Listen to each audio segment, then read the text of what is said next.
The airport was an ocean of sound and movement, hurried footsteps, the murmur of voices, and the occasional ding from the overhead speaker announcing boarding gates. Ethan clutched his worn backpack tighter against his chest as he walked beside his Aunt Rachel. The 12-year-old boy looked around, his dark eyes wide with a mix of curiosity and anxiety. He was about to fly across the country to visit his dad, who he hadn't seen in nearly a year since the long custody battle had started. "Aunt Rachel, are you sure this is the right gate?" Ethan asked quietly, his voice barely rising above the noise. Rachel smiled down at him, her eyes warm despite the long flight ahead. "Don't worry, buddy. We're right where we need to be." Rachel had been Ethan's rock through the tumultuous months following his parents' divorce. She was calm, always encouraging, and Ethan felt safer with her around. Their emotions had been a mix of joy and anxiety, but mostly joy. He couldn't shake the feeling that something was going to go wrong. Rachel led him to a set of plastic chairs near their gate.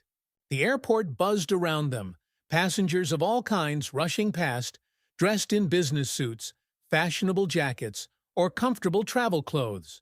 Ethan glanced at his own outfit, a superhero t-shirt and jeans, paired with his favorite sneakers. Compared to some of the other travelers, he felt a little out of place. He tugged at the sleeve of Rachel's worn denim jacket. As Maya made her way to Alice's office, her nerves began to creep in. Rachel chuckled softly. She tightened her grip on the manila folder she held, even though the documents inside weren't what had her stomach in knots. This was it. He was about to tell the most powerful man in her life, something deeply personal, something that could change her career. "Just breathe," she whispered again, gathering her courage. She knocked gently on the door. "Come in," Ella's voice came through, cool and detached as always. Maya pushed the door open. As they waited, Ethan's eyes wandered. He barely looked up from his computer screen. An older couple in pressed suits read quietly from their newspapers. "What can I do for you?" She hesitated for a split second, the weight of what she was about to say pressing down on her. "What's on your mind, Ethan?" He hesitated, unsure of how to express what he was feeling. "I wanted to let you know that I'm pregnant," Maya said, her voice steady, though her heart pounded in her chest. Rachel's expression softened. Slowly, he leaned back in his chair, folding his hands in front of him. His eyes, always sharp and calculating, met hers with the intensity of a man who weighed everything in terms of its value to him. "Pregnant," he repeated, as if testing the word, tasting it. "Well, congratulations, I suppose." Maya bit the inside of her cheek. Ethan leaned into her embrace, feeling the warmth of her reassurance. No joy, no acknowledgement that she had just shared life-changing news. "How far along are you?" he asked, his voice even, though the question felt more like an evaluation than a genuine inquiry into her well-being. 4 months, Maya replied, standing straighter.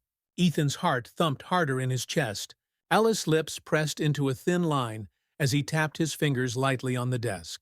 The silence stretched for a few moments too long. "Of course, your health comes first," he said, his tone laced with something Maya couldn't quite place.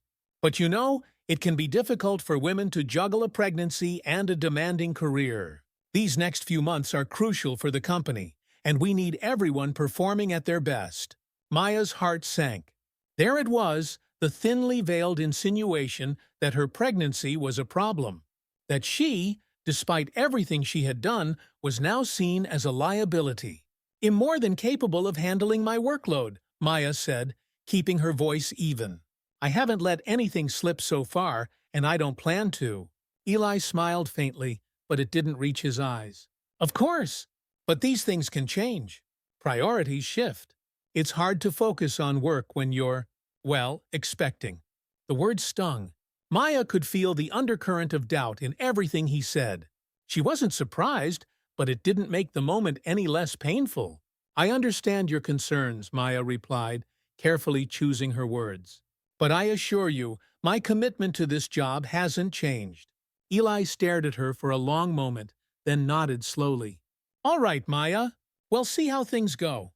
Just keep me informed. If anything comes up, I need to know immediately." Maya nodded, knowing full well what was hidden behind his polite words.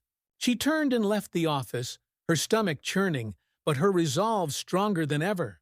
The days after her conversation with Eli passed in a blur of meetings, emails, and deadlines. Maya tried to stay focused, to brush off the uneasy feeling that had settled in her gut after that meeting. She had done everything right. She had worked tirelessly to prove herself in this company. Surely, Eli would see that her pregnancy wouldn't change anything about her ability to perform. But as the days turned into weeks, things started to shift in small, almost imperceptible ways.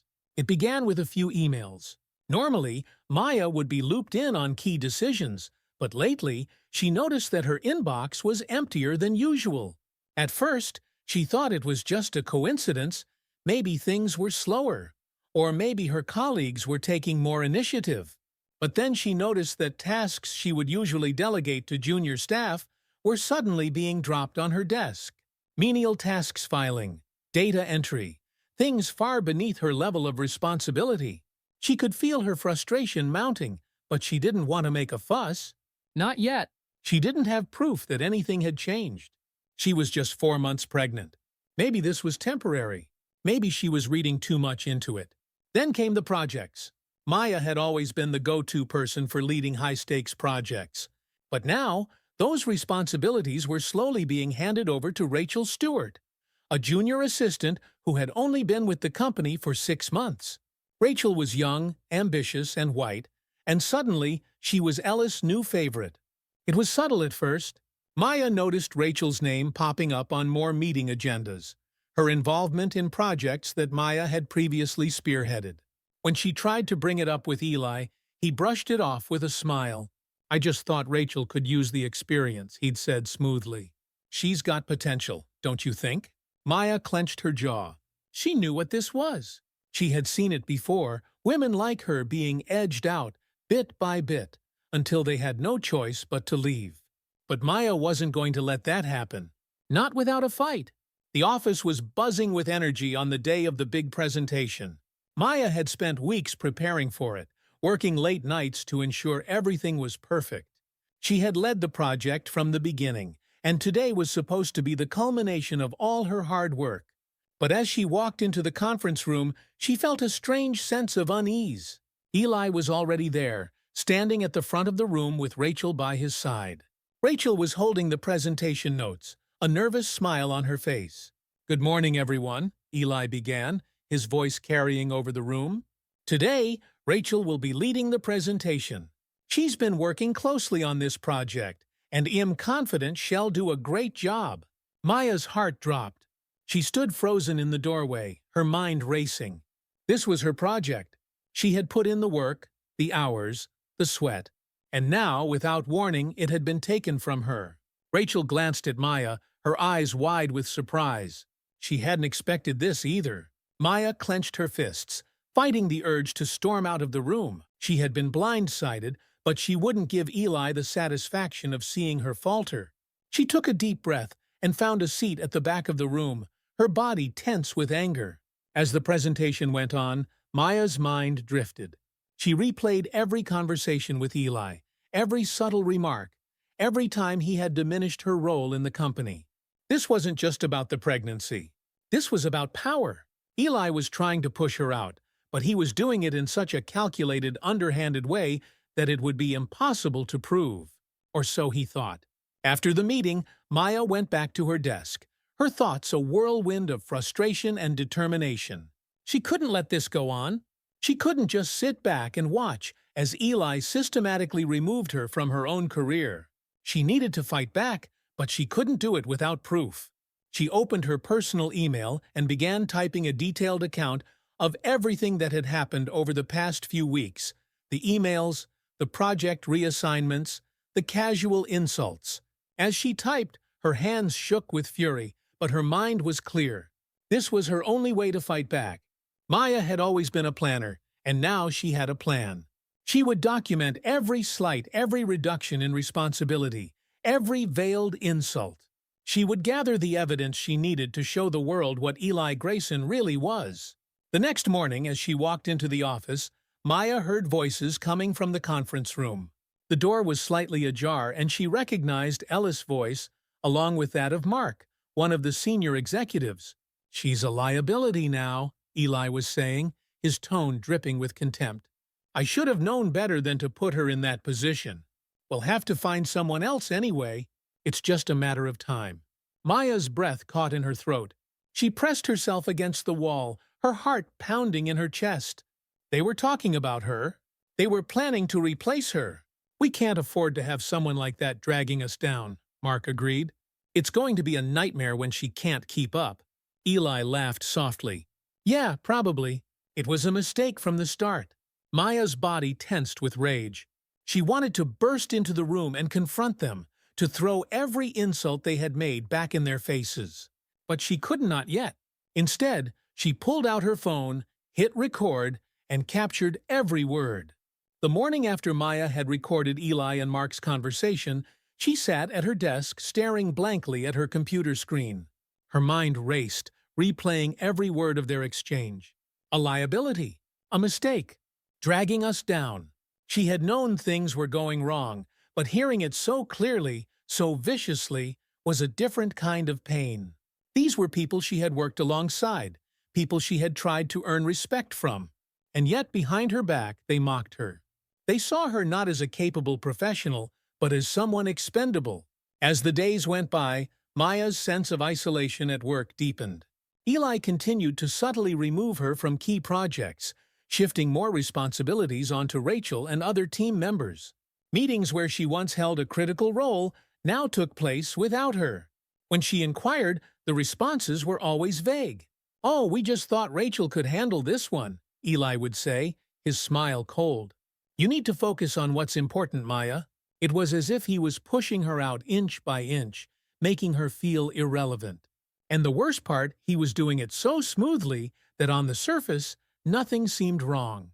To the outside world, it would look like Maya was simply stepping back due to her pregnancy, a natural and expected decision for a mother Tobe. But Maya knew better. This was no coincidence. Her colleagues, too, began to act differently around her. Conversations that once flowed easily were now clipped, awkward. They avoided making eye contact, as though her pregnancy had somehow rendered her unapproachable. It was as if they had all quietly decided that Maya didn't belong anymore. At home, Maya tried to find comfort in Ethan's arms, but even there, the tension was seeping in. Ethan had always been her rock, the one person she could lean on no matter what. But now, with the weight of her work troubles pressing down on her, their relationship began to strain. "I don't understand why you're putting yourself through this," Ethan said one night as they lay in bed. His voice was soft, but there was an edge of frustration beneath it. Maya stared at the ceiling, her mind swirling with thoughts she couldn't quite put into words. "You're pregnant, Maya. You shouldn't be dealing with this kind of stress," he continued. "Maybe it's time to think about stepping back from work. Just until the baby comes."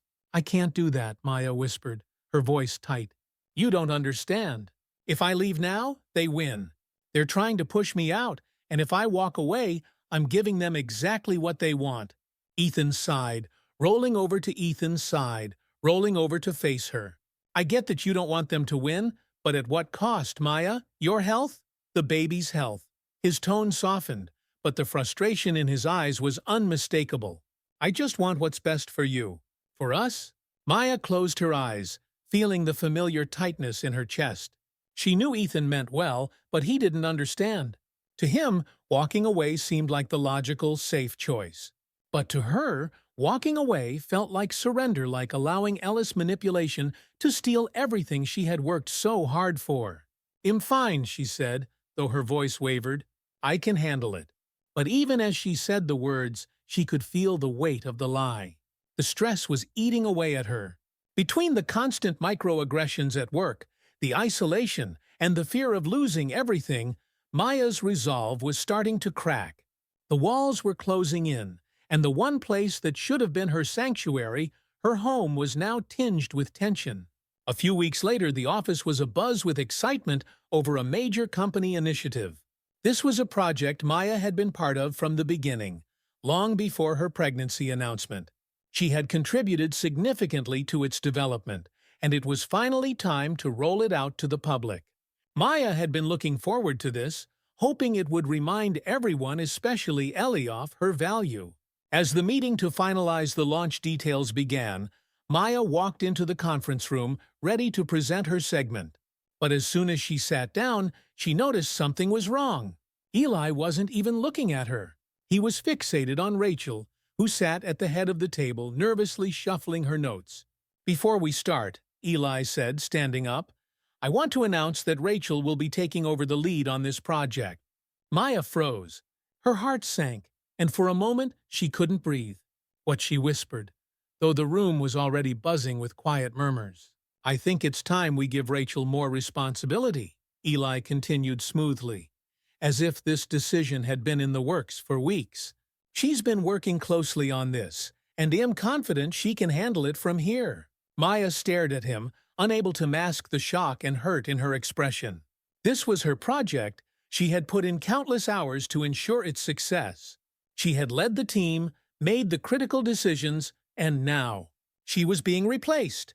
Her colleagues shifted uncomfortably in their seats, avoiding her gaze. Rachel looked as shocked as Maya felt, but she didn't speak up.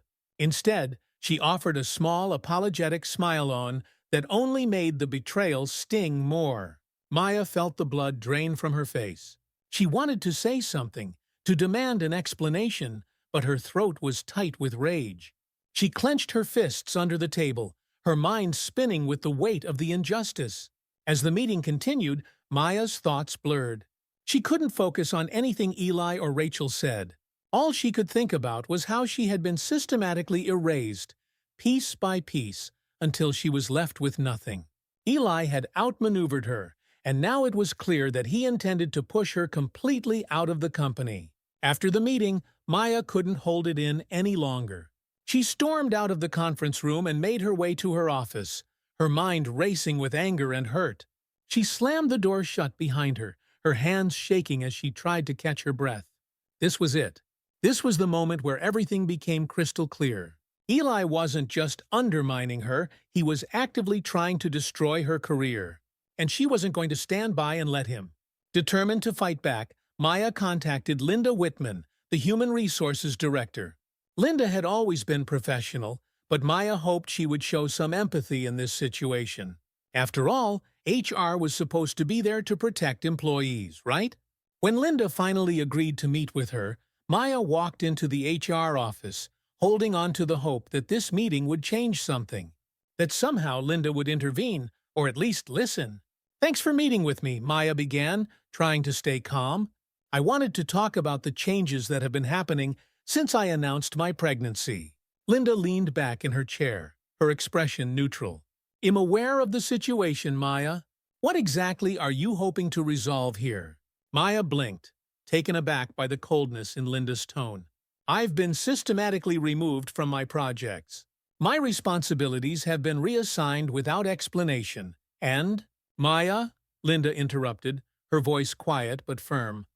"I understand this is difficult for you, but you need to understand that these decisions are made based on business needs. The company is growing, and sometimes roles have to shift. It's not personal." Maya's heart sank. "Not personal," she repeated, her voice shaking. "This is my career. I've worked here for years, and now, because I'm pregnant, I'm being pushed out." Linda sighed, cutting her off again. "I think you're overreacting. Eli has always spoken highly of your work, but with a baby on the way, maybe it's time to focus on that. The company will still be here when you're ready to come back." Maya stared at Linda, disbelief washing over her. How could she be so dismissive, so complicit? It was clear now. Linda wasn't going to help her. She was part of the system that protected Eli. The realization hit Maya like a punch to the gut. She had no one on her side. The day after her failed meeting with Linda, Maya knew she had to change her approach. She had tried to handle things diplomatically, but that had gotten her nowhere. Eli wasn't going to stop. Linda wasn't going to help. If she was going to win this battle, she needed concrete evidence. That afternoon, as she walked past the conference room, she overheard voices. Ellis' voice was unmistakable. He was speaking in a low tone, but the door was slightly ajar. "She's just not cut out for this anymore," Eli said, his voice filled with casual cruelty. "It was a mistake keeping her on. I should have known better than to rely on someone in her position. Women like that, They just can't handle the pressure. Maya's stomach twisted in anger, but she stayed rooted to the spot, listening carefully. You're right, Mark replied, agreeing with Ellis' assessment. It's just a matter of time before she slips up. We'll phase her out quietly, and Rachel can take over permanently. Maya's hands shook with fury. This was no longer just about her pregnancy. Ellis' words were dripping with something far worse: racism, sexism, an ingrained belief that Maya was worthy of her position, not because of her work, but because of who she was. Without hesitation, Maya pulled out her phone, hit the record button, and captured every word. For the next few days, Maya went through her daily routine at work in a haze, but inside, her resolve was growing. She had the recording. She had proof of Ellis' blatant discrimination. Now, she just needed someone who could help her take this fight to the next level. That evening, she reached out to Marcus Donovan, a well-known civil rights attorney with a reputation for fighting cases of workplace discrimination. She had heard about Marcus through a friend and knew that if anyone could help her, it was him. Marcus agreed to meet with her, and a few days later they sat in his small but well-kept office. Marcus was a non-nonsense man in his late 40s, with a calm demeanor and sharp eyes that seemed to see right through people. He listened carefully as Maya recounted her experience, from the subtle microaggressions to the moment she captured Ely's words on tape. When she finished, Marcus leaned back in his chair, his fingers steepled in thought. "You've got a case," he said finally. "A strong one, but it won't be easy. Eli Grayson has a lot of power, a lot of resources. He'll fight back, hard." Maya nodded, her jaw tight. "I don't care how hard he fights. I'm not backing down." Marcus smiled, a flicker of admiration in his smile. "Good," he said, his voice steady. "Well, make sure you're ready." Over the next several weeks, Maya worked closely with Marcus, building her case against Eli and Grayson Corp. They spent hours going through every document, email, and recorded conversation that Maya had gathered. Each piece of evidence was another nail in Eli's coffin. Marcus was meticulous, pushing Maya to remember every instance of discrimination, no matter how small. Together, they painted a picture of systematic bias zone that went far beyond Maya's pregnancy. This was about race, gender, and the toxic culture that had quietly thrived at Grayson Corp for years. As they prepared for the legal battle ahead, Maya found herself growing stronger. The fear and uncertainty that had plagued her were slowly being replaced with a fierce determination. She wasn't just fighting for her job anymore. She was fighting for every woman of color who had ever been underestimated, belittled, or pushed aside. Still, there were moments when doubt crept in. The prospect of going up against someone as powerful as Eli was daunting. He had resources, connections, and a whole company behind him. Maya had Marcus, her evidence, and her truth. But would that be enough? One evening, after a long day of meetings with Marcus, Maya returned home to find Ethan sitting at the kitchen table, a stack of papers spread out in front of him. He looked up as she entered, his expression tense. "We need to talk," he said, his voice serious. Maya sighed, setting her bag down on the counter. She could already feel the argument brewing. "What's wrong?" she asked, though she already knew. "This lawsuit," Ethan said, gesturing to the legal documents. "I'm worried about it, Maya. I'm worried about you." Maya crossed her arms, leaning against the counter. "I've told you I have to do this." Ethan stood up, running a hand through his hair. "I know you feel like you have to, but at what cost? This is a huge company, Maya. They're going to fight back hard. What if it doesn't go the way you want?" "It will," Maya said firmly, though the words sounded hollow even to her. "Marcus says we have a strong case." Ethan shook his head. "And what if they drag you through the mud? What if they try to ruin you?" Maya's chest tightened. She had thought about that. Of course she had. But every time the fear started to creep in, she reminded herself of the alternative. If she did nothing, Eli would win. He would go on treating women, especially women of color, like they were disposable, while people like Rachel were groomed for success. "I can't just let them get away with this," Maya said, her voice shaking slightly. "I won't." Ethan softened, stepping toward her. "I'm not saying you should. I'm just saying, be careful. Think about the baby. Think about us." Maya closed her eyes, feeling the familiar weight of responsibility pressing down on her. She knew Ethan was right to worry. This lawsuit wasn't just a fight for justice, it was a risk. A risk that could have lasting consequences for her family. But she couldn't back down now. "I know," she whispered, "but I have to see this through." Ethan wrapped his arms around her, pulling her close. "I'm with you," he said softly. "I just want you to be okay." Maya rested her head against his chest, feeling his steady heartbeat. For the first time in weeks, she allowed herself to let go of the weight she had been carrying. At least for tonight. The day Maya officially filed the lawsuit against Grayson Corp was a whirlwind. Marcus had prepared her for what would come next, but nothing could have prepared her for the storm that followed. The media caught wind of the case almost immediately, and soon Maya's name was splashed across headlines. Grayson Corp faces discrimination lawsuit from pregnant black employee. The coverage was relentless. Reporters camped outside her apartment, eager for a statement. News outlets painted her as either a brave whistleblower, standing up to corporate injustice, or, more cruelly, as a woman trying to play the victim card for a payout. Eli Grayson, of course, was quick to respond. He called a press conference, standing before a crowd of reporters with a charming smile, claiming that the lawsuit was unfounded and an unfortunate misunderstanding. He presented himself as the compassionate CEO, concerned for Maya's well-being and eager to resolve the issue amicably. The nerve of him. Watching his performance on the evening news, Maya's blood boiled. He was playing the part of the benevolent boss, while behind closed doors, he was the same man who had called her a liability, who had laughed about phasing her out. Marcus reassured her. "Let him talk. The more he says, the more hell slip up. We'll use it all against him." But Eli wasn't just fighting back in the public eye. Inside the company, he was mounting a campaign against Maya, trying to discredit her at every turn. He spread rumors that Maya had been underperforming for months, that her pregnancy had affected her work. He even claimed that Maya had been given multiple chances to step down gracefully, but had chosen to make the situation more dramatic. The lies were infuriating, but worse were the people who believed them. Colleagues who had once been friendly now avoided her in the hallways. Some openly questioned her motives, wondering if she was just trying to cash in on a lawsuit. Maya had expected this. Marcus had warned her that it would get ugly. But knowing it and living it were two very different things. The stress weighed on her heavily, but each day she reminded herself why she was doing this. She wasn't just fighting for herself. She was fighting for every woman who had ever been made to feel small.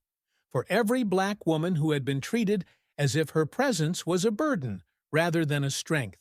And so, she pressed forward, even as the world around her seemed to collapse.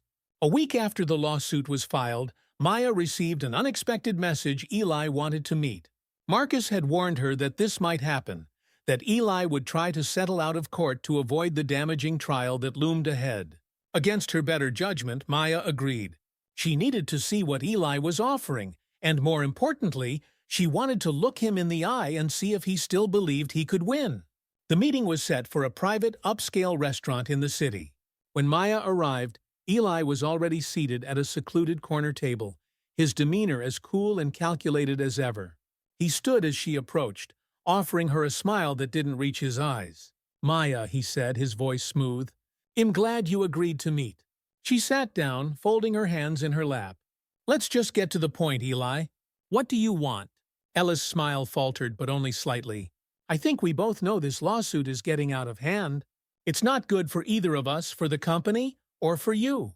I'm willing to admit that things could have been handled differently, but dragging this into court, it's not going to end well for anyone." Maya's heart pounded, but she kept her expression neutral. "So what's your offer?" Eli leaned forward, his voice dropping. "I'm willing to settle. A generous financial offer, in exchange for you dropping the lawsuit. No court, no media circus. We both walk away, and you'll be well taken care of." Maya stared at him, her anger bubbling just below the surface. "And what about the truth, Eli? What about the way you treated us because of my pregnancy, because of who I am?" Eli sighed, running a hand through his perfectly styled hair. "Maya, be reasonable. This isn't about race or gender. This is business. You let your personal life interfere with your performance, and now it's turned into something much bigger than it needed to be. Maya's blood boiled. You don't get it, do you? This isn't just about a few words. This is about the way you systematically pushed me out because I'm a black woman. Because I was pregnant. You want to settle? No. I'm taking this all the way to court. Ellis' face hardened. He leaned back in his chair, his smile gone. You're making a mistake. You think you're going to win, but you won't.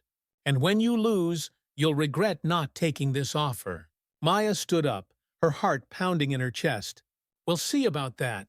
As she walked out of the restaurant, leaving Eli behind, Maya felt a surge of adrenaline. This was it. There was no going back now. The battle lines had been drawn, and she was ready to fight. The day of the trial arrived with the kind of heaviness that Maya could feel deep in her bones. She woke up early, unable to sleep through the night.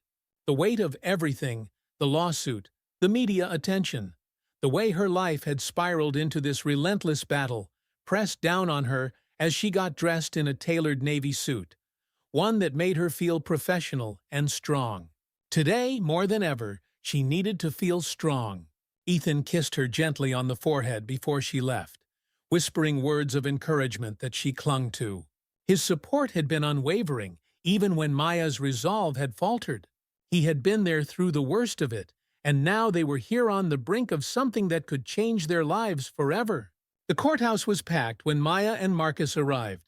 Reporters, lawyers, and onlookers filled the hallways, all eager to see how this high-profile case would play out.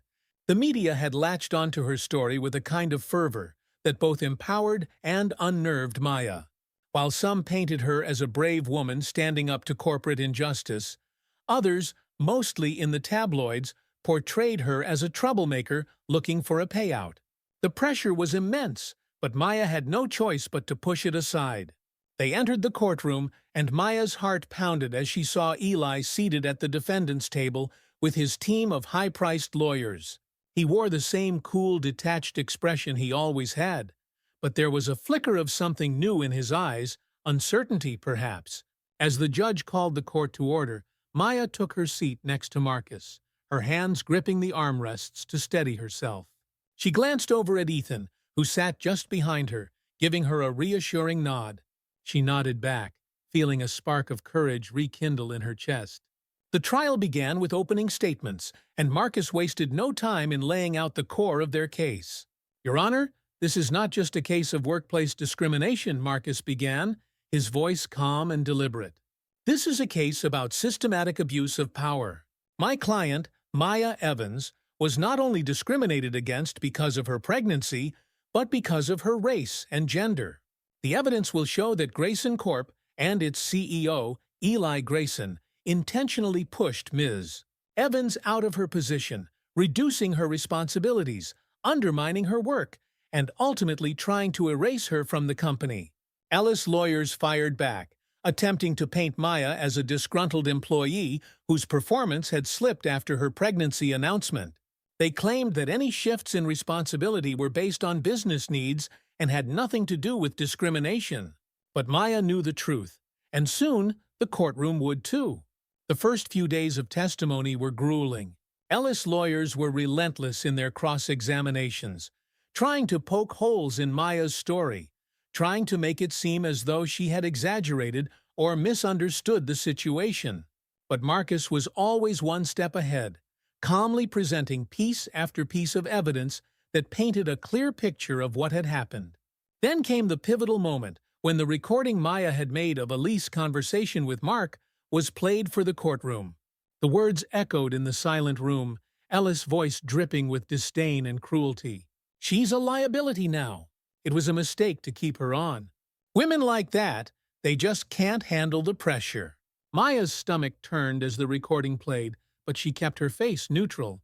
She had heard these words before over and over in her head, but hearing them in this setting, with the entire courtroom hanging on every syllable, made them feel even more devastating.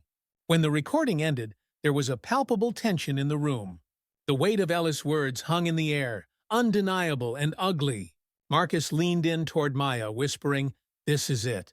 This is the turning point." Next, It was Maya's turn to testify. She took the stand, her heart pounding in her chest as Marcus guided her through her testimony. She spoke about the day she announced her pregnancy to Eli, how his demeanor had shifted immediately. She described how her responsibilities had been slowly stripped away, how meetings were held without her, and how she was systematically sidelined. Her voice wavered at times, but she didn't break. Maya had spent months building herself up for this moment, and she wasn't about to let it pass without telling her story in full. "How did it make you feel?" Marcus asked gently, "when you realized what was happening?" Maya took a deep breath, steadying herself. "It made me feel invisible," she said quietly, but with strength. "Like everything I had worked for didn't matter. Like I wasn't good enough, not because of my work, but because of who I am, a black woman. A pregnant black woman. It was like, the moment I told him I was pregnant, I stopped being a valuable part of the team and started being a problem he needed to get rid of." There was a heavy silence in the courtroom as her words sank in. The trial stretched on for several more days, with expert witnesses testifying about workplace discrimination and the tactics often used to quietly push people out of companies. But as the final day of arguments approached, the tension in the courtroom reached its peak. Maya sat at her table, hands clasped tightly in her lap, as the judge instructed the jury to begin deliberations. The hours that followed felt like an eternity. Each minute that passed chipped away at Maya's carefully constructed wall of composure. She glanced at Ethan, who gave her a reassuring smile, but even he looked nervous. Finally, after what felt like a lifetime, the jury returned. "All rise," the court clerk. "All rise," the court clerk announced, breaking the agonizing silence that had settled over the room. The judge re-entered, and the jury filed back into their seats. Maya's heart pounded in her chest, each beat echoing in her ears. She tried to steady her breath, but the weight of the moment made it almost impossible. The judge turned to the jury foreman. "Has the jury reached a verdict?"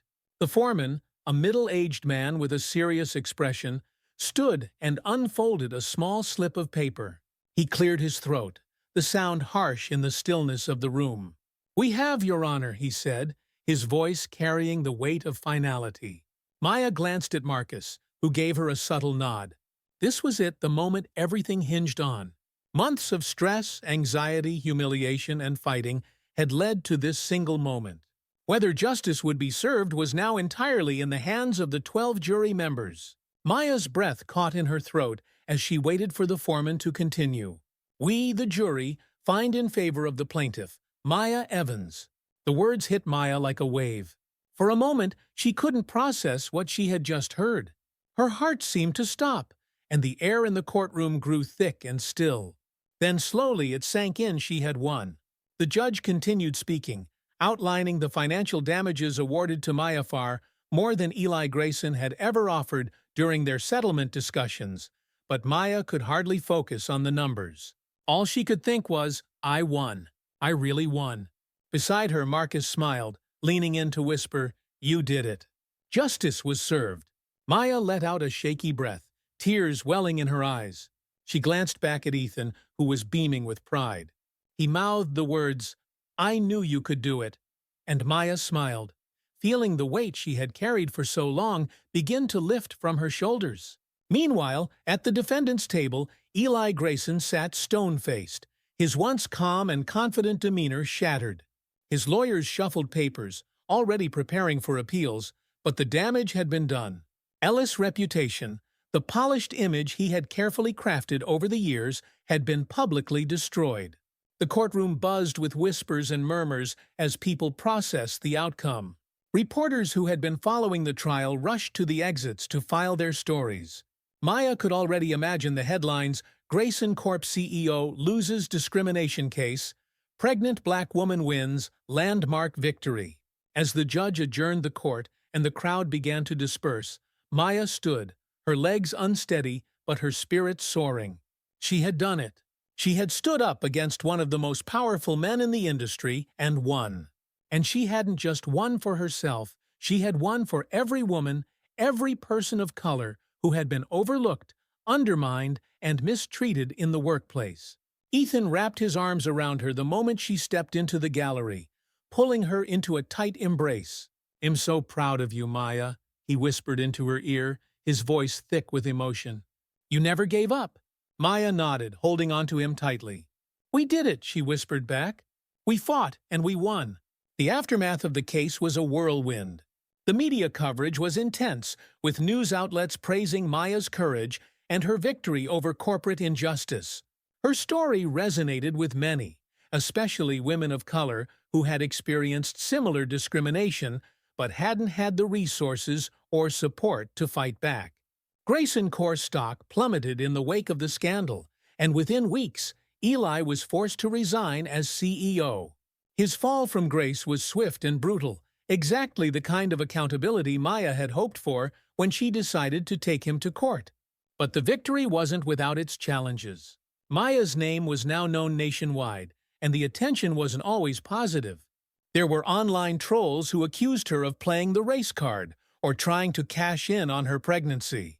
The negativity stung, but Maya reminded herself that her fight had never been about money or fame, it had been about justice. And she had achieved that. Through it all, Ethan remained by her side, offering his unwavering support. Their relationship had grown stronger in the months leading up to the trial, and now, with the legal battle behind them, they could finally look forward to the future. Maya was in her third trimester, and they had started preparing for the arrival of their baby, turning their small apartment into a cozy home for the family they were about to build. One afternoon, as Maya sat in the newly decorated nursery, she felt a sense of peace that had eluded her for so long. The soft, cream-colored walls and the mobile, above the crib decorated with little stars and clouds, felt like a symbol of the new chapter in her life.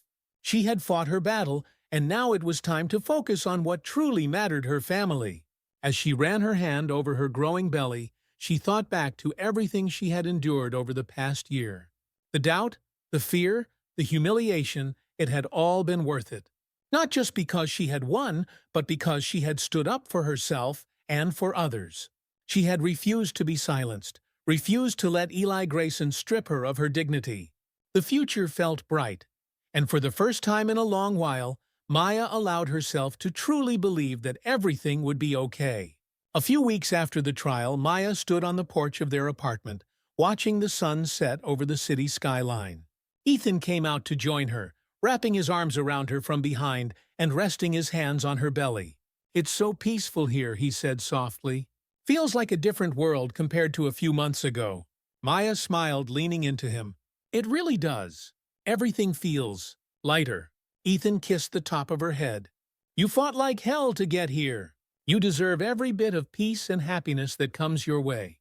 Just then, Maya felt a gentle kick from the baby, and she laughed, placing her hand over Ethan's. "Hez reminding me that we're not quite done with the journey yet." Ethan chuckled, his voice warm and full of love. "Well, whatever comes next, we'll handle it together." Maya turned to face him, her heart swelling with emotion. "We will. We've made it this far." As they stood together on the porch, the quiet hum of the city in the background, Maya felt a sense of wholeness she hadn't felt in a long time. She had faced one of the toughest battles of her life, and she had emerged stronger, more resilient, and ready for whatever came next. The baby kicked again, and Maya laughed softly. "He's going to be a fighter, just like his mom." Ethan smiled, pulling her close. "He's got a good role model." They stood like that for a long time, watching the sunset and holding on to each other, knowing that whatever the future held, they would face it together. Their fight was over, and now they had a future to build. Future filled with love, hope, and the strength they had earned through every challenge they had overcome. A few months after the baby was born, Maya sat on the porch of their new home, cradling her son in her arms. The legal battle was behind her, and life had finally settled into a peaceful rhythm. She had left Grayson Corp, but the victory in court had opened doors she hadn't even imagined. Several companies had reached out to offer her positions, eager to have someone of her courage and integrity on their team. But for now, Maya was content to focus on her family. She had earned this time to be with her son, to enjoy the simple moments of motherhood that she had once feared she wouldn't get to experience. As the sun set on another day, Maya smiled, feeling a deep sense of fulfillment. The fight had been hard, but it had been worth it. She had stood up, fought back, and won not just for herself, but for every woman who had ever been told she wasn't enough. She kissed the top of her baby's head, breathing in the sweet, familiar scent. The future was bright, and she was ready for whatever came next. Vanessa wiped her tears and took a deep breath. We can't do it alone, Ethan. We need to lean on each other more. We need to take care of the girls, take care of ourselves. Well, keep fighting, but we have to find a way to do it without losing ourselves in the process. Ethan nodded, his heart heavy but resolute. You're right. We'll find a way. That night, for the first time in weeks, Ethan and Vanessa made a conscious decision to step back from the fight, at least for a little while. They spent the evening with Jasmine and Chloe, watching movies, playing board games, and trying to create a sense of normalcy in the midst of the chaos. For a few hours, the weight of the lawsuit and the public scrutiny lifted, and the Carters were just a family again. It wasn't a perfect solution, but it was a starter reminder of what they were fighting for and why they couldn't give up. After their emotional confrontation, Ethan and Vanessa committed to finding a better balance between their fight for justice and the emotional well-being of their family. They began scheduling time each day to focus solely on Jasmine and Chloe, setting aside the demands of the lawsuit and media for those moments when they could just be a family again. Jasmine, ever the high achiever, struggled with the idea of stepping back from her intense focus on proving herself. But after a heartfelt conversation with her parents, she began to realize that her worth wasn't tied to the expectations of Brookwood or society at large. I feel like I have to keep proving that I belong, Jasmine admitted one afternoon, sitting with Ethan and Vanessa in the backyard. Like if I let up for even a second, people will think I don't deserve to be here. Vanessa placed a hand on her daughter's shoulder. Jasmine, you've already proven that 1,000 times over. You don't have to carry that weight alone. The people who doubt you are wrong, not you. Don't let their narrow views dictate how you see yourself. Ethan nodded in agreement. You belong, Jasmine. Not because of what you've done, but because of who you are. You don't need to prove anything to anyone. Chloe, who had been sitting quietly next to her sister, finally spoke up. I just wish it didn't feel like such a battle. I wish we didn't have to fight so hard just to be seen. Ethan's heart ached at his younger daughter's words. He had always known that the world was unfair, but hearing the pain in Chloe's voice made the injustice even more personal. He wrapped an arm around her shoulders, pulling her close. I know, baby. I wish the same thing, he said softly. But we're changing things, little by little. Every time we stand up, every time we push back, we're making it easier for the next person who comes after us. Chloe leaned into her father, feeling the warmth of his embrace. For the first time in weeks, she felt a sense of safety, knowing that her family was there for her no matter what. As the days went on, the Carters found small ways to heal. They took walks together, had family dinners, and spent time laughing and talking about things other than the lawsuit. Slowly, the tension that had been suffocating them began to lift, and they rediscovered the joy in being together as a family. But even as they healed, they knew that the fight was far from over. The lawsuit loomed large, and the media continued to follow their every move. Still, they were stronger now, more united than ever, and ready to face whatever came next. With their family back on more solid ground, the Carters refocused on the legal battle ahead. Armed with the emails from Emily Henderson and the growing public support for their case, they were ready to take the next step, bringing the evidence to light in court. Vanessa and her legal team filed the emails as part of their discovery process, making them public as they prepared for trial. The documents were explosive, revealing Brookwood Academy's discriminatory practices in black and white terms. The school's legal team had no choice but to acknowledge the gravity of the evidence, and the public's reaction was swift and furious. News outlets ran headlines like "Leaked Emails," "Show Racism at Elite Private School," and "Brookwood Academy Caught in Discrimination Scandal." Social media erupted with calls for the resignation of Mr. Graham and other school leaders, and the pressure on the school's administration intensified. Protests outside the school grew larger, with civil rights groups joining forces to demand accountability. Parents of current students began to withdraw their children from the school, unwilling to be associated with an institution tainted by racism. Donors, too, started pulling their funding, threatening Brookwood's financial stability. Mr. Graham, who had once seemed untouchable, was now on the verge of losing everything.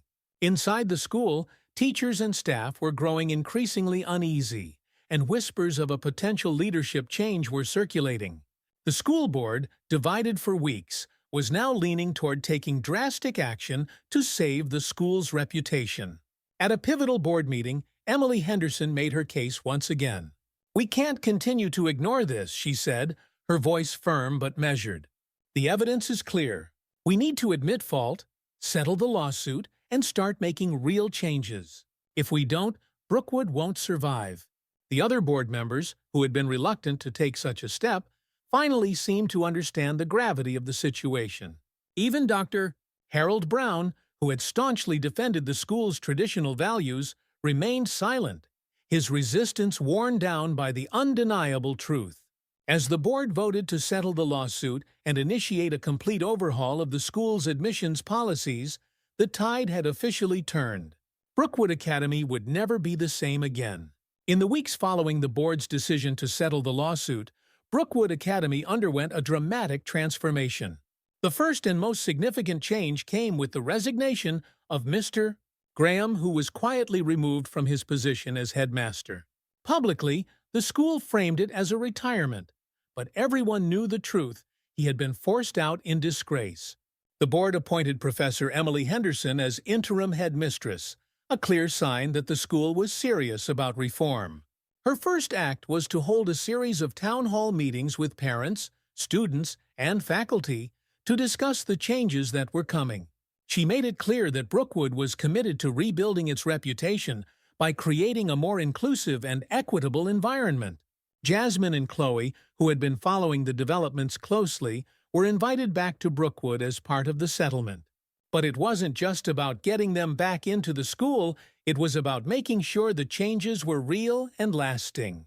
"I want to make sure this isn't just a PR move," Jasmine said during a family discussion. "I don't want to go back to a school that's only pretending to change." Vanessa nodded. "Well, make sure of that. Well, hold them accountable." Chloe, who had been quieter throughout the process, finally spoke up. "I want to go back, but I want it to be different. I want to feel like we belong." Ethan smiled softly at his daughters. "You will.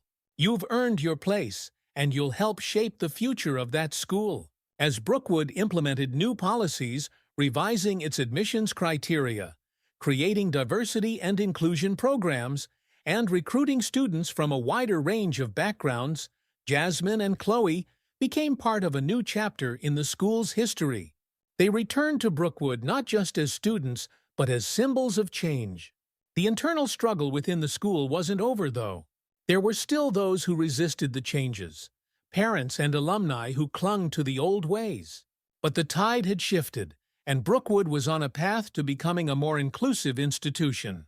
For the Carters, the journey had been long and difficult, but they had emerged stronger, both as a family and as advocates for justice.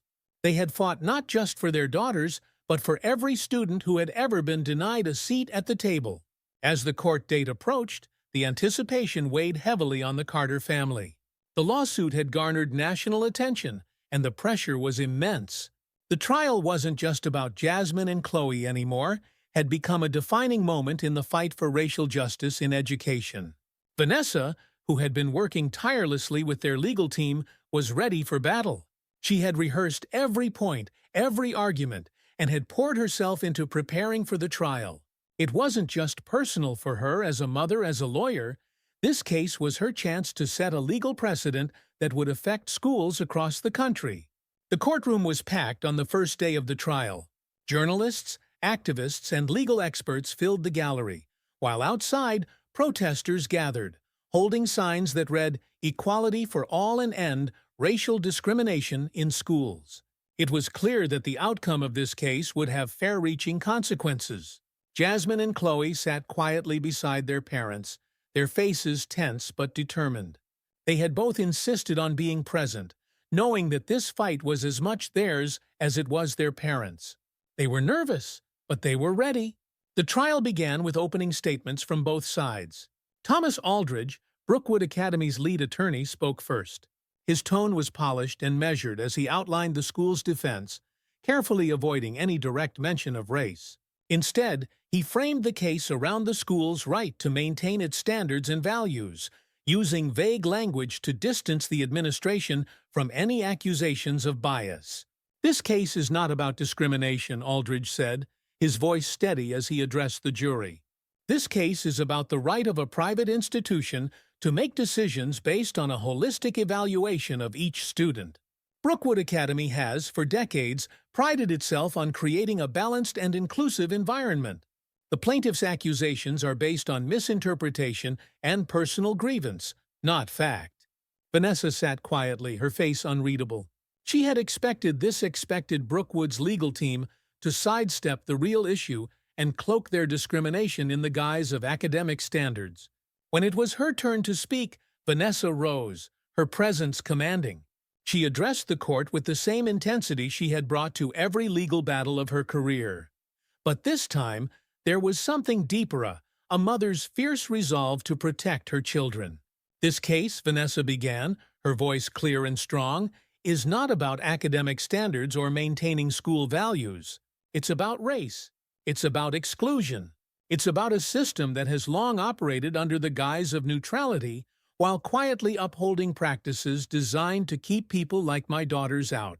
The evidence will show that Brookwood Academy did not reject Jasmine and Chloe Carter because they failed to meet academic requirements.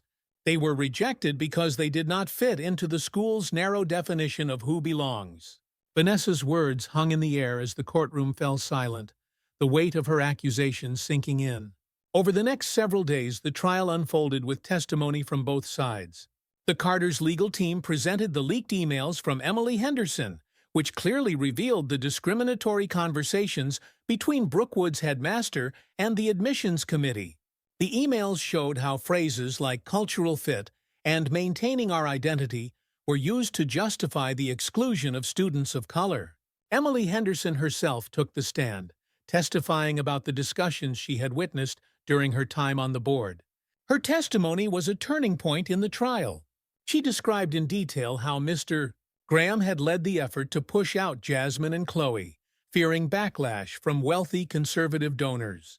"I joined Brookwood's board to help modernize the school," Emily said, her voice steady but emotional. "But I quickly realized that the administration was more interested in maintaining the status quo than in promoting diversity and inclusion."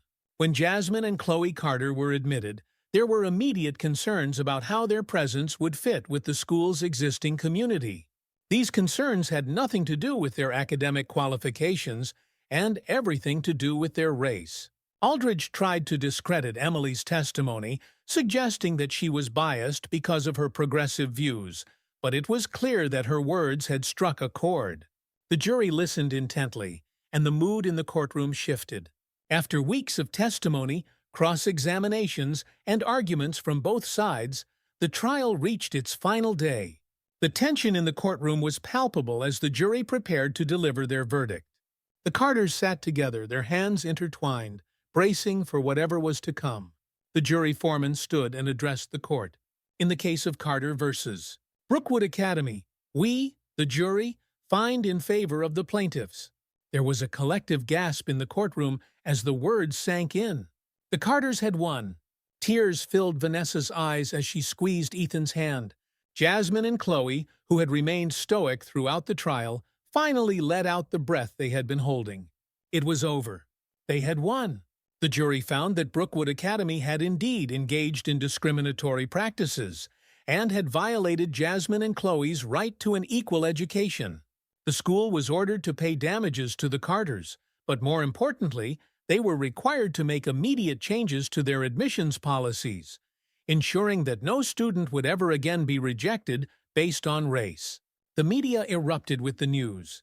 Headlines declared the Carters' victory as a landmark case in the fight against racial discrimination in private education. Civil rights groups hailed the decision as a major step forward, and parents across the country began to look more closely at the policies of their children's schools. Outside the courthouse, a large crowd had gathered. Supporters cheered as the Carter family emerged, holding their heads high. Ethan addressed the crowd, his voice filled with pride and emotion. "This victory is not just for my daughters," Ethan said, his voice carrying over the noise of the crowd. "This is for every student who has ever been told they don't belong because of the color of their skin. This is for every family who has had to fight just to be seen, just to be heard. We are not done fighting, but today we take a step forward. Today justice was served." The crowd roared in response, and Jasmine and Chloe smiled for the first time in what felt like forever. They had fought hard, and now they could finally begin to heal. In the wake of the verdict, Brookwood Academy faced a reckoning unlike anything it had experienced in its long history. The school's reputation had been severely damaged by the trial, and Mr. Graham's resignation was not enough to stem the tide of criticism.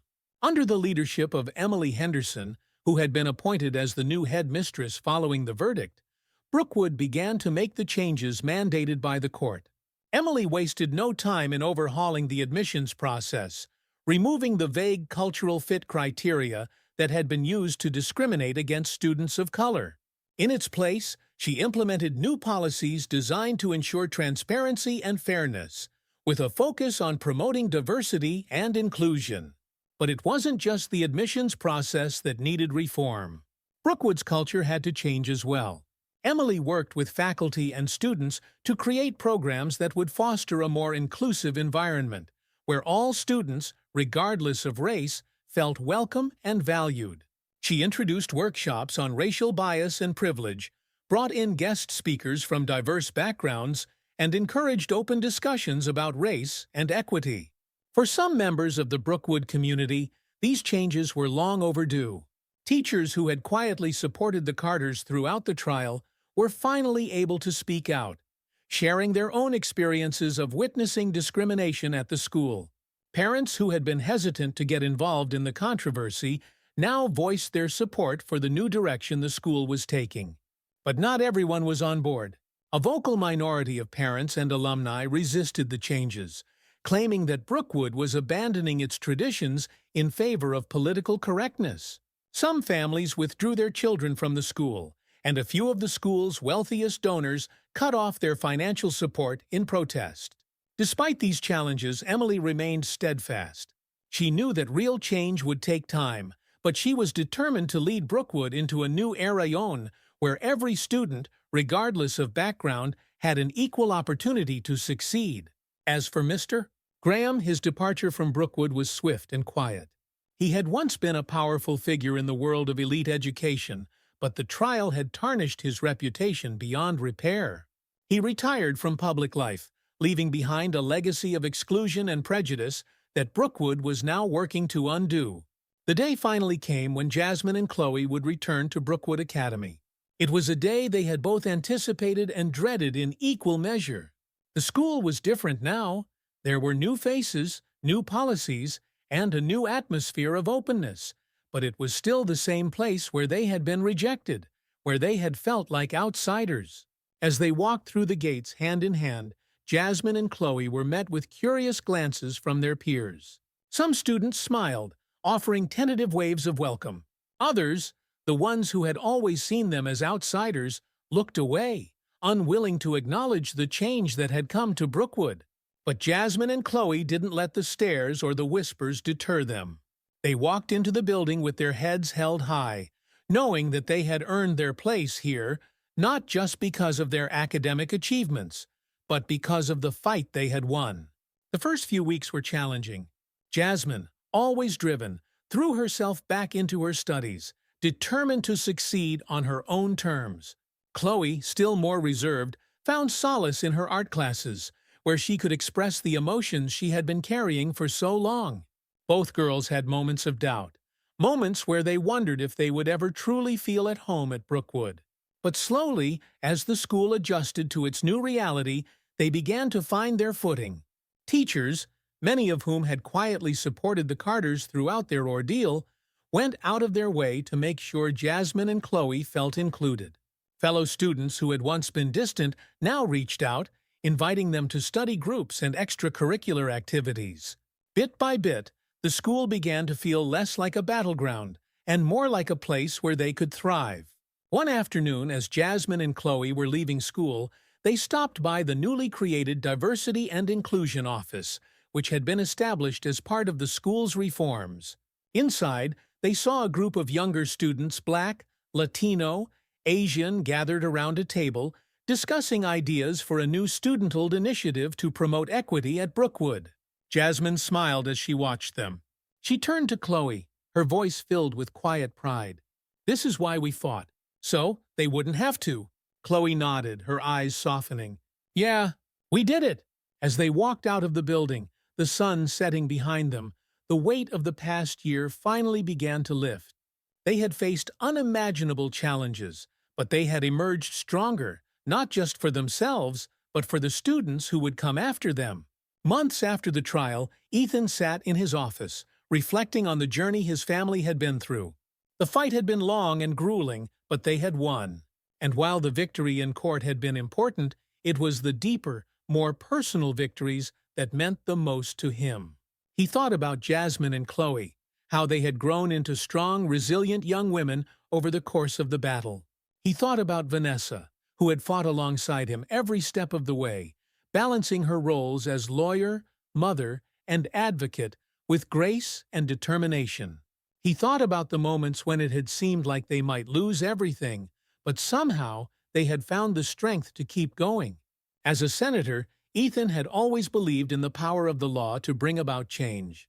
But this case had taught him something deeper, that real change comes not just from legal victories, but from the courage to stand up and say, "This is wrong, and we won't accept it." He knew that their fight wasn't over. The issues they had faced at Brookwood were just a small part of the larger system of inequality that permeated society. But their victory had shown that change was possible, that the system could be challenged, and that families like his could make a difference. Ethan leaned back in his chair, a sense of peace settling over him. For the first time in a long while, he felt hopeful. They had won one battle, but there were many more to fight. And with his family by his side, he was ready for whatever came next. The Carter family's victory in court had sent shockwaves through the country, igniting conversations about racial inequality and systemic discrimination in education. The case had become a touchstone for civil rights activists, educators, and families who had experienced similar discrimination in other schools. It wasn't long before other institutions began to face scrutiny, with families stepping forward to challenge discriminatory practices at private and public schools alike.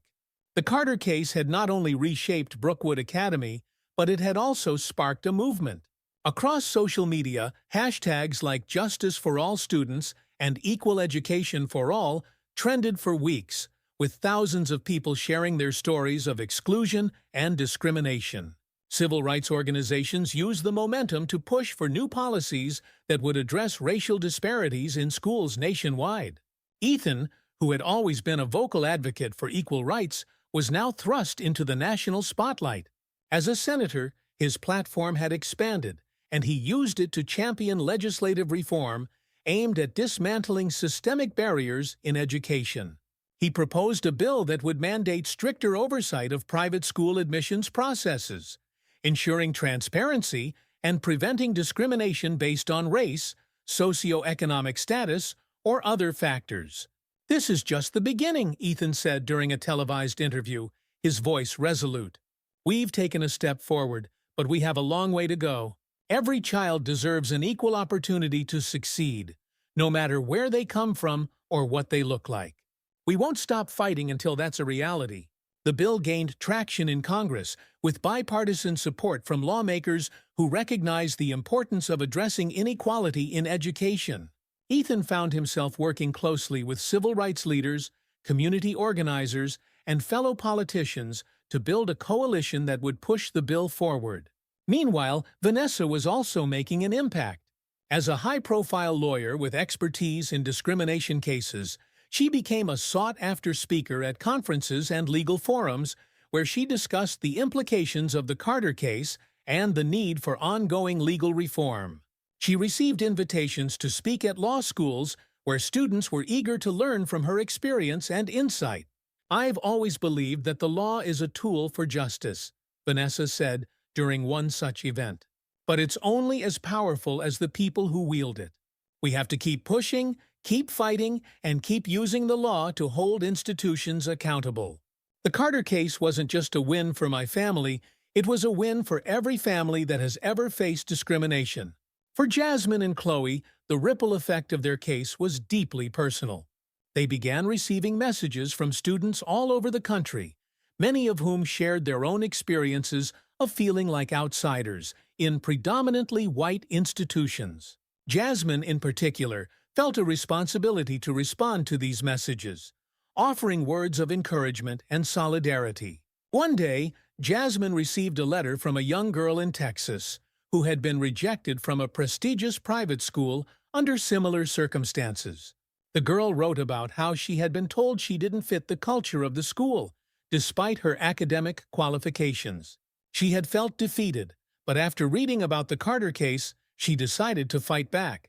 "Your story gave me the courage to stand up for myself," the girl wrote. "Thank you for showing me that I deserve a place at the table, no matter what anyone says." Jasmine was moved to tears as she read the letter. She realized that their fight hadn't just been for themselves, it had been for every student who had ever been told they didn't belong. And now, those students were finding their voices and pushing back against the system.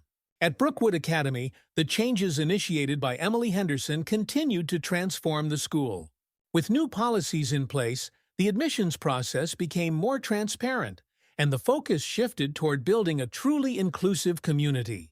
The school's Diversity and Inclusion Office, created in the wake of the lawsuit, became a central hub for student-led initiatives aimed at promoting equity and addressing bias. One of the first major changes was the formation of a student advisory board, which included representatives from different racial, cultural, and socioeconomic backgrounds. Jasmine and Chloe were invited to join the board, and while they were initially hesitant, they saw it as an opportunity to help shape the future of Brookwood. The first meeting of the advisory board was filled with nervous energy as students from different grades and backgrounds gathered to discuss their visions for the school. Jasmine, who had always been more outspoken, took the lead, while Chloe offered her quiet but insightful input. "We need to make sure that the changes we're making aren't just on paper," Jasmine said during the meeting. "It's not enough to change the admissions process, we need to change the way people think. We need to create a culture where everyone feels like they belong, no matter who they are." The other students nodded in agreement, and soon the conversation flowed freely, with ideas for workshops, cultural events, and mentorship programs aimed at fostering understanding and unity within the student body. Under Emily's leadership, Brookwood also began reaching out to communities that had been historically underrepresented at the school. They partnered with local organizations to recruit students from diverse backgrounds and provided scholarships to ensure that financial barriers wouldn't prevent deserving students from attending. Emily herself worked tirelessly to rebuild trust within the Brookwood community. She held regular town hall meetings with parents and faculty, where she addressed concerns and shared updates on the school's progress. She made it clear that Brookwood was committed to becoming a leader in educational equity. And while some parents remained resistant, the majority embraced the changes. One afternoon, as Jasmine and Chloe were leaving school, they stopped to talk with Emily, who was walking across the campus. "You've both done so much to help make these changes happen," Emily said, her voice warm with admiration. "Brookwood is better because of you." Jasmine smiled, feeling a sense of pride. "It wasn't just us. A lot of people fought to make this happen." "True," Emily replied, "but you were the spark that ignited the change." As Jasmine and Chloe walked away, they reflected on how far they had come. They had once felt like outsiders, unsure of their place at Brookwood, but now they were part of something much bigger, a movement toward a more just and inclusive future. While Brookwood Academy was undergoing a transformation, the Carter family was focused on rebuilding trust, both within their own family and in the community. The emotional toll of the lawsuit and the public scrutiny had been immense, but now that the battle was behind them, they were beginning to heal. Ethan and Vanessa, who had always been a strong team, took time to reconnect with each other and with their daughters. They made a conscious effort to spend more time together as a family, away from the pressures of their respective careers. Weekend trips, family dinners, and quiet evenings at home became a regular part of their routine. For Jasmine and Chloe, the process of rebuilding trust within themselves was more personal. The past year had tested their resilience, but it had also taught them important lessons about their own strength and the power of their voices. Jasmine, who had always felt the need to prove herself academically, began to let go of the idea that her worth was tied to her achievements. She realized that her place at Brookwood wasn't something she had to justify, it was something she had earned. She also started to explore her interests outside of academics, joining the school's debate team and getting involved in student government. Chloe, who had struggled with anxiety and self-doubt, found solace in her art. She began to use her creativity as an outlet for her emotions, expressing through painting and drawing what she couldn't always put into words. Her art teacher noticed her talent and encouraged her to showcase her work in the school's annual art exhibit. "I didn't think anyone would want to see my stuff," Chloe admitted one afternoon, as she showed her parents one of her latest paintings. Vanessa smiled, admiring the vibrant colors and intricate details of Chloe's work. "Your art is beautiful, Chloe. You have a gift, and the world deserves to see it." With her parents' encouragement, Chloe agreed to submit her work to the exhibit. On the day of the event, as students and parents wandered through the gallery, Chloe watched nervously from the sidelines, unsure of how her art would be received. But as people stopped to admire her paintings, offering compliments, and asking about her process, she felt a sense of validation she hadn't expected. One of the visitors to the exhibit was Professor Reynolds, the board member who had supported the changes at Brookwood. He paused in front of one of Chloe's paintings, studying it carefully. "This is remarkable," he said, turning to Chloe with a smile. "You have a real talent." Chloe blushed, feeling both proud and shy at the same time. "Thank you. It means a lot." As the evening went on, Chloe realized that she had found her place not just as a student at Brookwood, but as an artist with a voice of her own. The Carter family had been through a storm, but they had come out stronger on the other side. With the lawsuit behind them and Brookwood Academy on a new path, they were ready to focus on what mattered most to each other. One summer evening, the family gathered in their backyard for a barbecue, a tradition they had started before the chaos of the lawsuit had consumed their lives. The smell of grilled food filled the air as they laughed and talked, enjoying the simple pleasure of being together. Jasmine and Chloe sat on the patio, reminiscing about their first day at Brookwood and how much had changed since then. "I never thought we'd get through all of that," Jasmine said, sipping lemonade. "But here we are." Chloe nodded, her eyes softening. "I'm glad we didn't give up. It was hard, but we made it." Ethan joined them, holding a plate of burgers and hot dogs. He smiled at his daughters, pride radiating from him. "You two are the strongest people I know. You fought for what was right, and you made a difference." Vanessa, carrying a bowl of salad, sat down beside Ethan. She placed a hand on his arm, her expression filled with love and gratitude. "We all made a difference, and we did it together."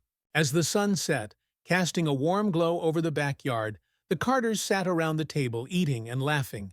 The weight of the past year finally lifted. They knew that there would always be challenges ahead, but they were ready to face them together. That night, as Jasmine and Chloe sat outside, looking up at the stars, they reflected on how far they had come. They had been tested in ways they never could have imagined, but they had emerged stronger, more confident, and more certain of their place in the world. "I think we're going to be okay," Chloe said softly, her gaze fixed on the sky. Jasmine smiled, her heart full. "Yeah, we're going to be just fine." Months after the lawsuit had ended, the Carter family continued to move forward, both personally and professionally. Ethan's proposed bill on educational reform was gaining momentum in Congress, with support from lawmakers across the political spectrum. The bill aimed to establish nationwide guidelines for private school admissions, ensuring that no student would be discriminated against based on race, socioeconomic status, or background. On the day of the vote, Ethan stood in the Senate chamber, addressing his colleagues with the same passion that had driven him throughout the Brookwood case. "This bill is about fairness," he said, his voice steady but powerful. "It's about giving every child a fair shot at success. It's about ensuring that no student is ever told they don't belong because of the color of their skin. We've come a long way, but we still have work to do. And it starts here, with this bill." As the vote was cast, the bill passed with overwhelming support, marking a major victory in the fight for educational equity. Ethan, standing in the Senate chamber, allowed himself a moment of quiet pride. The fight was far from over, but this was a step in the right direction. Meanwhile, Vanessa continued to work on cases related to racial discrimination, using her platform to advocate for families facing similar challenges. She became a mentor to young lawyers, sharing her knowledge and experience to help them navigate the complexities of civil rights law. For Jasmine and Chloe, life at Brookwood had settled into a new normal. They continued to thrive academically, but they also made time for the things they loved: debating, painting, and building friendships with students from all walks of life. One afternoon, as the sisters sat in the school library, Chloe looked up from her sketchbook and smiled at Jasmine. "Do you ever think about what would have happened if we hadn't fought back?" Chloe asked. Jasmine thought for a moment, then shook her head. "I don't like to think about that. What matters is that we did fight. And because of that, everything changed." Chloe nodded, her eyes bright with determination. "We should be proud of that." "We are," Jasmine said, her voice filled with certainty. "We made a difference." As the sisters packed up their things and headed out of the library, they knew that their fight had been worth it. They had faced adversity and come out stronger, and they had helped pave the way for a future where every student, regardless of race or background, could walk through the doors of opportunity with their head held high. The road ahead was long, but the Carters were ready for it. Thank you so much for following the Carter family's journey to justice and equality. If you enjoyed this story and want to hear more about powerful narratives that challenge society, inspire change, and explore the human experience, make sure to subscribe to our channel. Don't forget to hit the notification bell so you never miss out on new content. Together, we can continue to share stories that matter. See you in the next one. "The police are on their way, Derek. You've lost." Derek's eyes darted around, realizing for the first time that the entire street was watching him. His bravado faltered, his shoulders tensing as he took in the growing crowd of neighbors, all standing together in a show of solidarity. For a moment, it seemed like Derek might lash out, might do something reckless. But then slowly, the fight drained out of him. His fists unclenched, his shoulders slumped, and with one last look at Edith filled with hatred and resentment, he turned and stormed back to his car. The street was silent as Derek sped away, his tires screeching against the pavement. Edith's breath came in shallow gasps, her heart still racing from the confrontation. She stood there for a moment, frozen, until Bill crossed the street and stood beside her. "You okay, Edith?" he asked, his voice filled with concern. Edith nodded, though her legs still felt shaky. "I'm okay," she whispered, her voice thick with emotion. "Thanks to all of you." Bill smiled warmly, giving her a reassuring nod. "We're not going to let him hurt you, Edith. Not now, not ever." Edith's eyes filled with tears, but they weren't tears of fear, they were tears of gratitude. She had been afraid for so long, but now, standing here with her neighbors by her side, she felt a renewed sense of strength. She wasn't alone. In the days following the final confrontation with Derek, the neighborhood watch remained vigilant, but the sense of fear that had once gripped Cedar Street began to dissipate.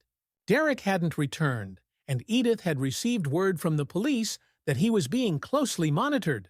They had issued a restraining order, preventing Derek from coming within a certain distance of Edith's home or the shelter where Rachel and the girls were staying.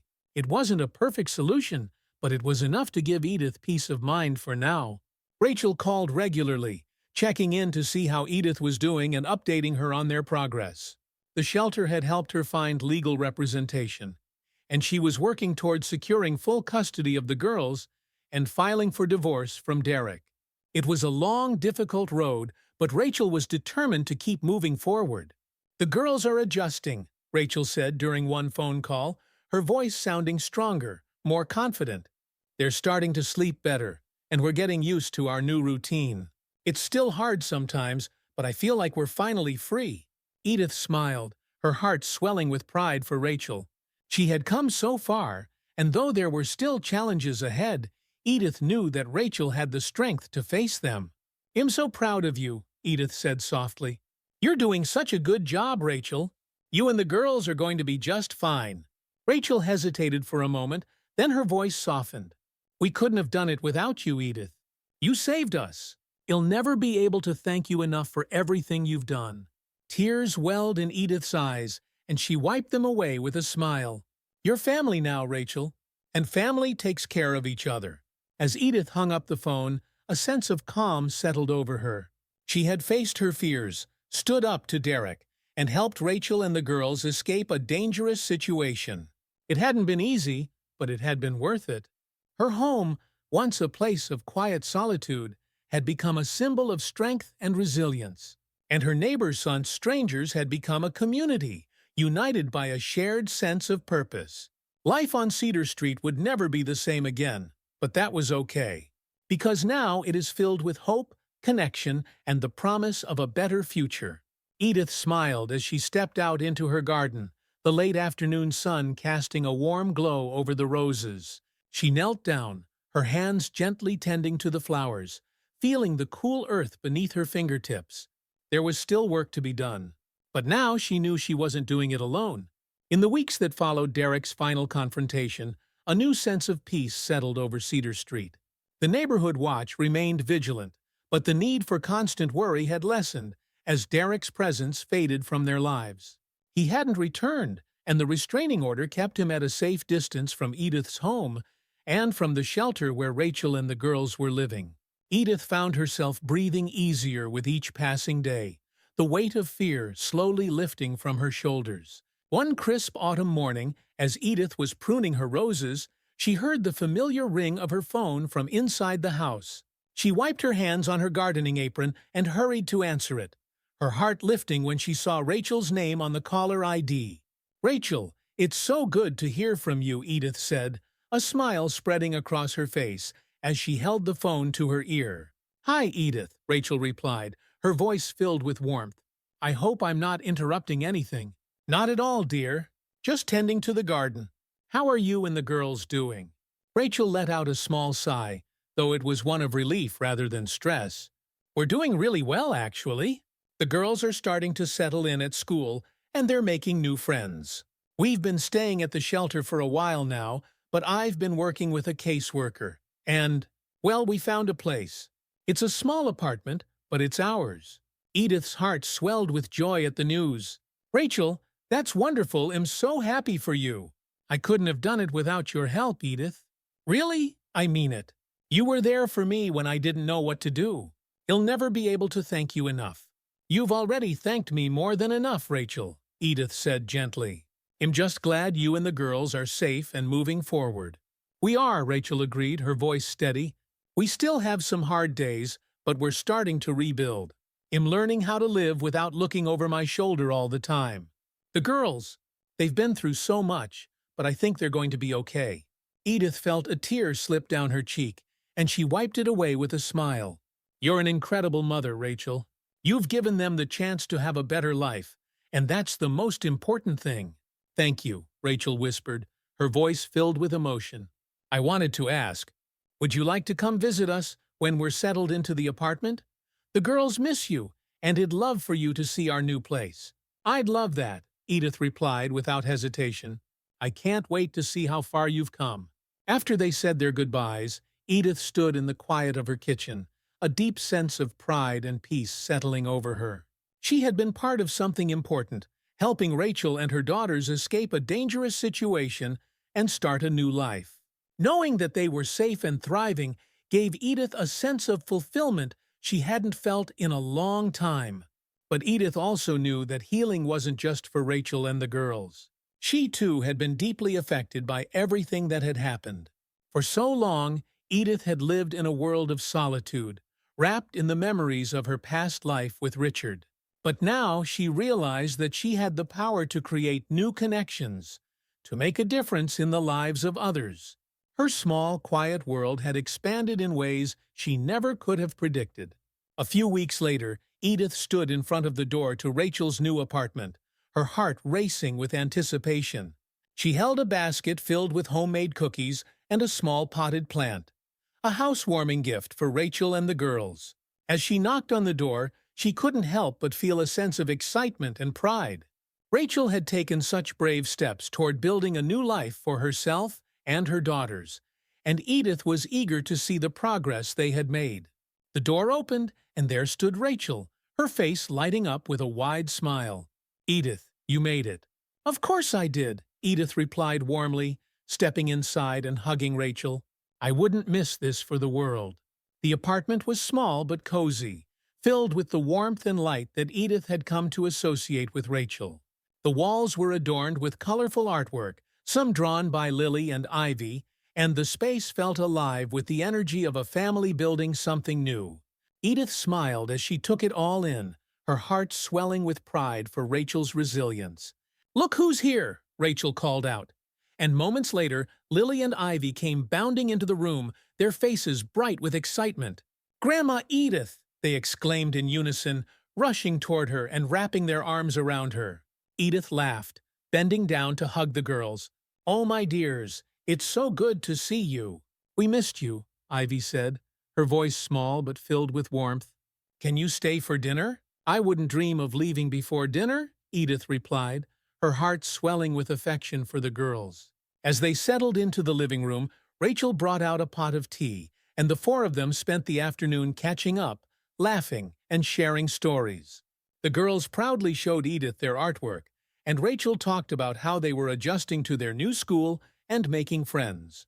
"They're doing so well," Rachel said, her voice filled with relief and pride.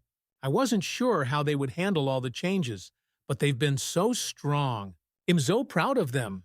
"You should be proud of yourself too," Edith said gently. "You've created a safe, loving home for them. That's everything." Rachel smiled, her eyes glistening with tears of gratitude.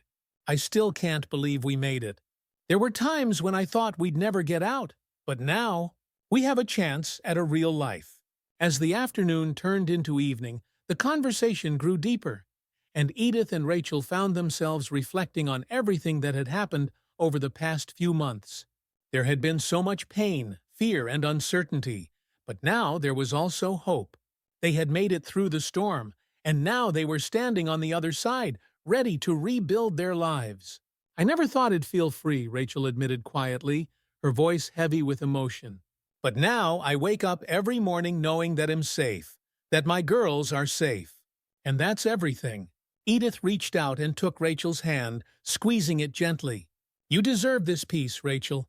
You and the girls deserve all the happiness in the world." Rachel nodded, her eyes filled with gratitude.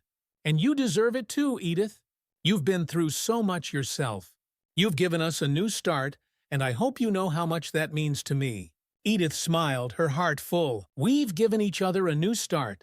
Later that evening, after dinner, and one last round of hugs from Lily and Ivy, Edith said her goodbyes and made her way back to her own home. As she walked down the quiet street, she felt a deep sense of contentment. Life had changed in ways she never could have predicted, but it was better, now richer, fuller, and filled with new connections. Rachel and the girls had become like family to her, and Edith knew that their bond would only grow stronger as they continued to support one another in the days ahead. As the autumn leaves began to fall and the air turned crisp, Edith found herself spending more time in her garden, reflecting on the past few months. So much had changed, not just for Rachel and the girls, but for Edith as well. Her life, once quiet and isolated, had been transformed by the relationships she had built and the strength she had discovered within herself. But with that transformation came a deeper understanding of the weight she had been carrying for so long: grief, the loneliness, the sense of being left behind. Richard's death had left a hole in Edith's life, one that she had tried to fill with routine and solitude. But now, with Rachel and the girls in her life, Edith realized that she didn't have to carry that weight alone anymore. One afternoon, as Edith sat in the garden with a cup of tea, she found herself thinking about Richard. She missed him every day, missed his laugh, his warmth, the way he had always made her feel safe and loved. But for the first time in a long time, Edith felt a sense of peace when she thought of him, peace in knowing that he would have been proud of her for everything she had done to help Rachel and the girls. As she sipped her tea, Edith decided it was time to visit Richard's grave. She hadn't been in a while, and she felt a strong pull to go to tell him about everything that had happened, about the new life she had found after all these years. The next day, Edith drove to the cemetery where Richard was buried. The drive was quiet, the fall colors painting the landscape in shades of gold and red. When she arrived, Edith made her way to Richard's headstone, a small smile on her face as she placed a bouquet of fresh roses at his grave. "Hello, love," she said softly, her voice filled with affection. "It's been a while, but I've been busy. I have so much to tell you." For the next hour, Edith sat by Richard's grave, telling him about Rachel, about the girls, about everything that had happened since they had moved into the neighborhood. She talked about how she had found new strength within herself, how she had made new friends, and how she had learned that it was never too late to make a difference in someone's life. "I think you'd be proud of me," she whispered, her voice thick with emotion. "I know I've still got a lot of life left to live, and I'm going to make the most of it. I'll carry your love with me, always." As Edith stood to leave, she felt a deep sense of peace settle over her. She knew that Richard was still with her, in spirit, and that his love would continue to guide her in the days ahead. She wasn't alone. Not anymore. As the winter holidays approached, Cedar Street came alive with the warm glow of twinkling lights and the festive spirit of the season. Edith, who had once dreaded the long, lonely winter months, now found herself filled with a sense of anticipation and joy. The neighborhood had changed so much in the past few months, and Edith felt more connected to her community than ever before. Rachel and the girls had invited Edith to spend Christmas with them in their new apartment, and Edith had gladly accepted. It was a far cry from the quiet, solitary holidays she had spent in years past, and she was looking forward to celebrating with people she cared about. On Christmas Eve, Edith arrived at Rachel's apartment with a basket full of gifts and homemade treats. The girls greeted her at the door, their faces bright with excitement, and Edith couldn't help but laugh as they pulled her inside. "We've been waiting for you," Lily exclaimed, her eyes sparkling with joy. Mom made hot chocolate. Edith's heart swelled with affection as she followed the girls into the cozy living room where Rachel was waiting with a warm smile. The apartment was decorated with twinkling lights and a small Christmas tree, and the air was filled with the comforting scent of cinnamon and pine. "Welcome, Edith," Rachel said, hugging her tightly. "We're so glad you're here." "I wouldn't want to be anywhere else," Edith replied, her voice full of warmth. As they sat together by the fire, sipping hot chocolate and exchanging stories, Edith felt a deep sense of contentment. This was what she had been missing for so long, a sense of connection, of belonging, of family. The evening passed in a blur of laughter, conversation, and warmth. The girls opened their presents with wide-eyed excitement, and Edith marveled at how far they had come since the dark days of living under Derek's control.